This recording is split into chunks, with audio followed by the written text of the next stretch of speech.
Hi everybody, today we will talk about how to fix or how to solve the problem of keeps closing on the application of Clue. Here we go to settings. Here you can click on apps, default apps, app settings. On above you can search about Clue.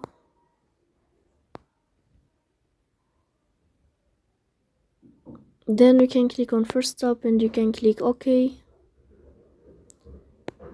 After that you'll enter to the window of storage.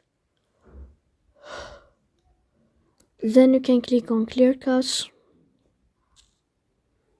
In the end you can turn off your phone and you can turn on your phone again. So please don't forget to support us by like and subscribe. See you next time in another video and thank you for your attention.